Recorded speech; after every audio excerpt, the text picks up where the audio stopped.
मेरी क्लास में एक बार फिर से आपका स्वागत है। मैं हूं निशान सिन्हा और आप देख रहे हैं मेरा चैनल MPPSC बाय निशान सिन्हा। प्रीलिम्स की 10th यूनिट के बारे में हम लोग चर्चा कर रहे थे। बहुत सारी बातें मैंने बता दी, बहुत सारी जनजातियों के बारे में मैंने बता दिया था। पिछली और घुमंतु जनजातियों के बारे में हम लोगों ने बात कर ली थी। जनजातियों की क्या कल्याण की क्या योजना है उसके बारे में हम लोगों ने बात कर ली थी। और आज हम लोग देखेंगे मध्य प्रदेश में जनजातियों से संबंधित प्रमुख संस्थान, संग्रहालय एवं प्रकाशन के बारे में।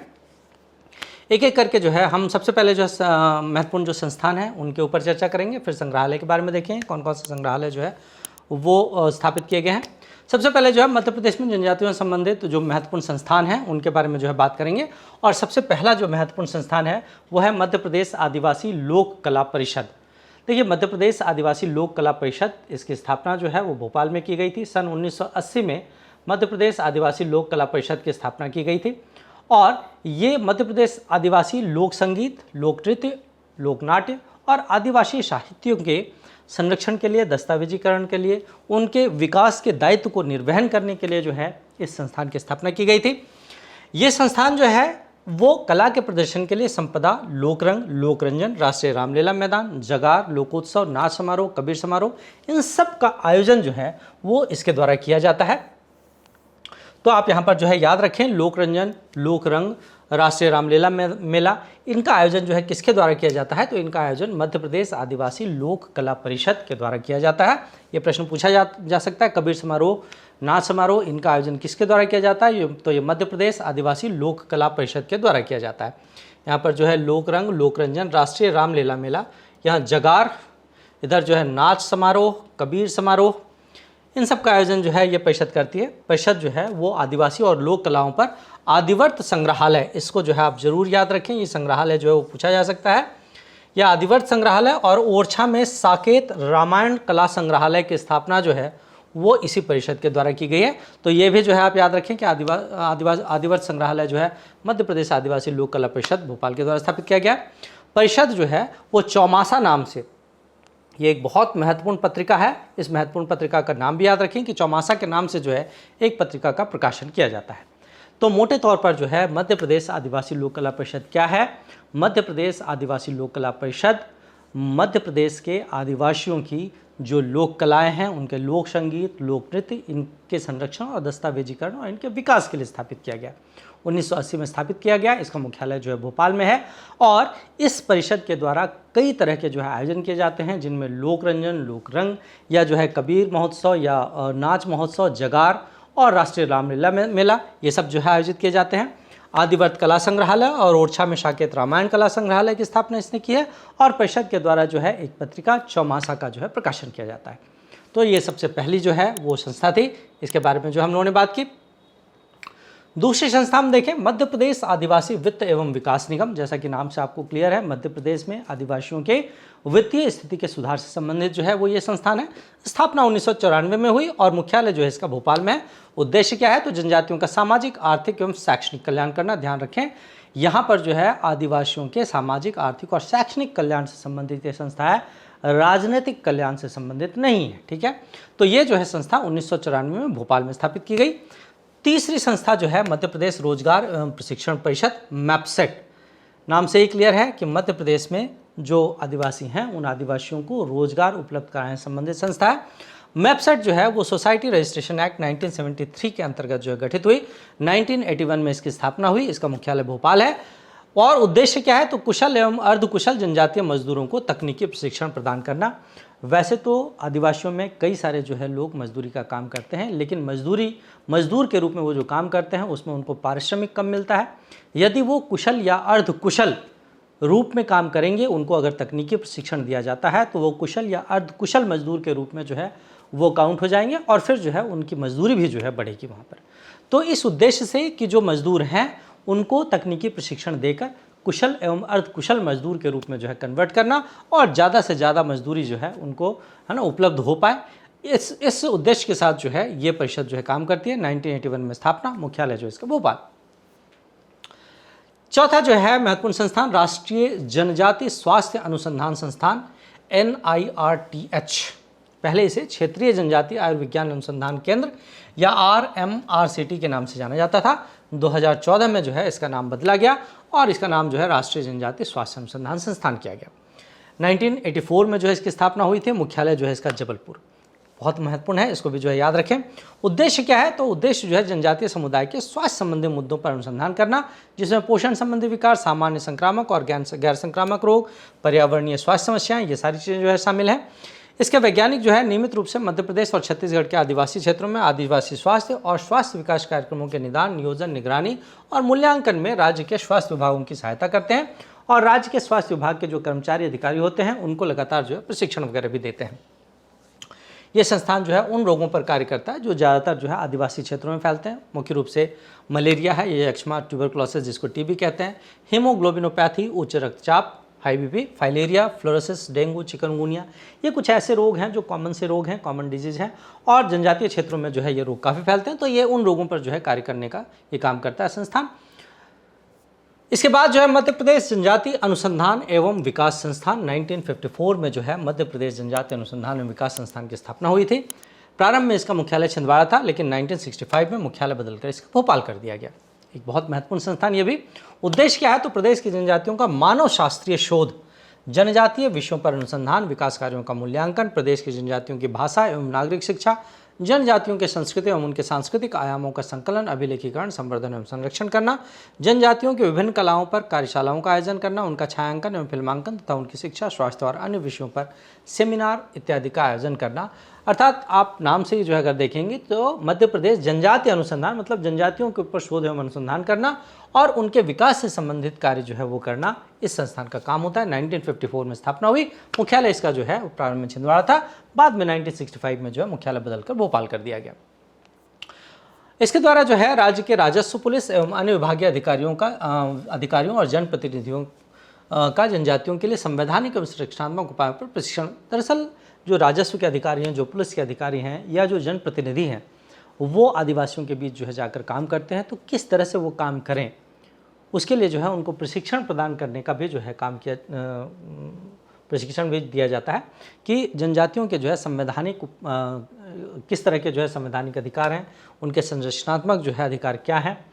संस्था एक संग्रहालय श्री बादल भोई राज्य आदिवासी संग्रहालय छिंदवाड़ा भी संचालित। इस संस्था के द्वारा ही जो है बादल भोई संग्रहालय जो कि छिंदवाड़ा में स्थित है वो भी जो है संचालित किया जा रहा है। तो इसको भी जो है याद रखें कि यहाँ पर जो है मध्य प्रदेश जनजातीय अनुसंधान एवं विकास संस्थान जो है इसी के द्वारा बादल भोई जनजातीय संग्रहालय जो है वो संचालित किया जा रहा है।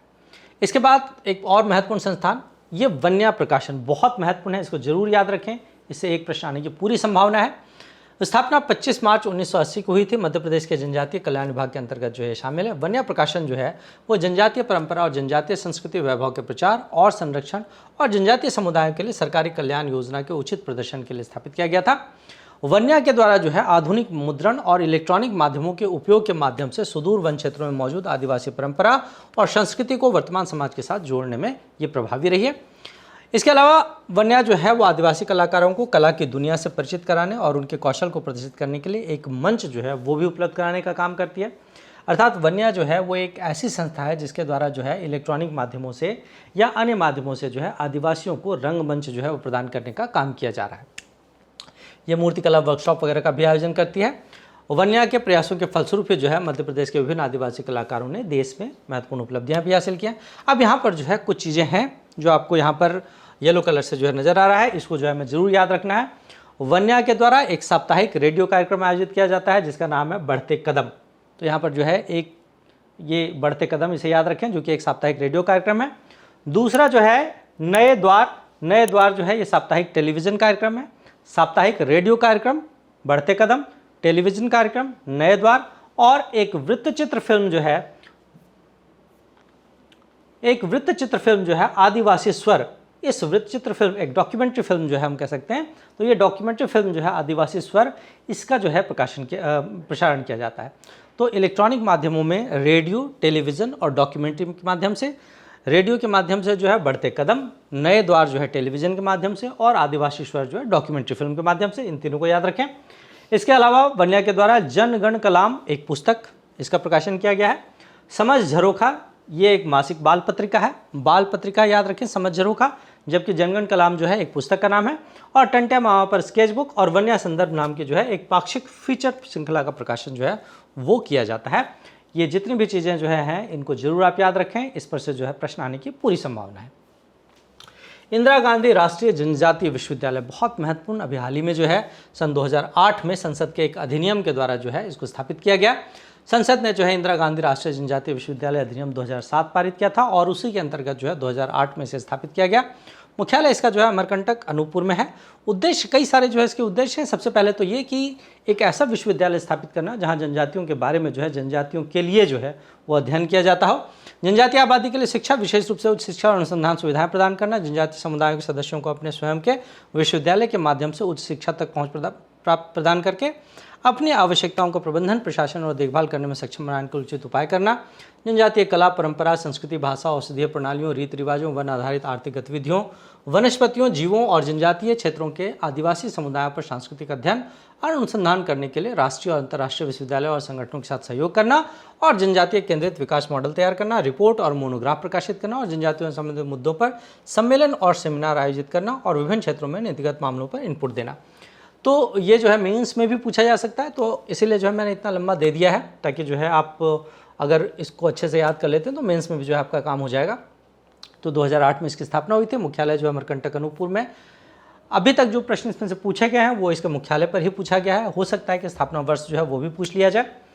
अगला संस्थान जो है उद्यमी विकास संस्थान है। स्थापना 1980 में जो है उद्यमी विकास संस्थान की स्थापना हुई थी और इसका मुख्यालय जो है भोपाल में है। जिस तरह के नाम से आपको क्लियर हो रहा है, उद्यम आदिवासियों के लिए जो है उद्यम विकास में सहयोग प्रदान करना, अनुसूचित जाति, जनजाति और अन्य पिछड़े वर्ग के लोगों को उद्योग संबंधी प्रशिक्षण एवं तकनीकी सहायता प्रदान करना ताकि उद्योगों में, उद्यमों में जो है वो आगे बढ़ सकें।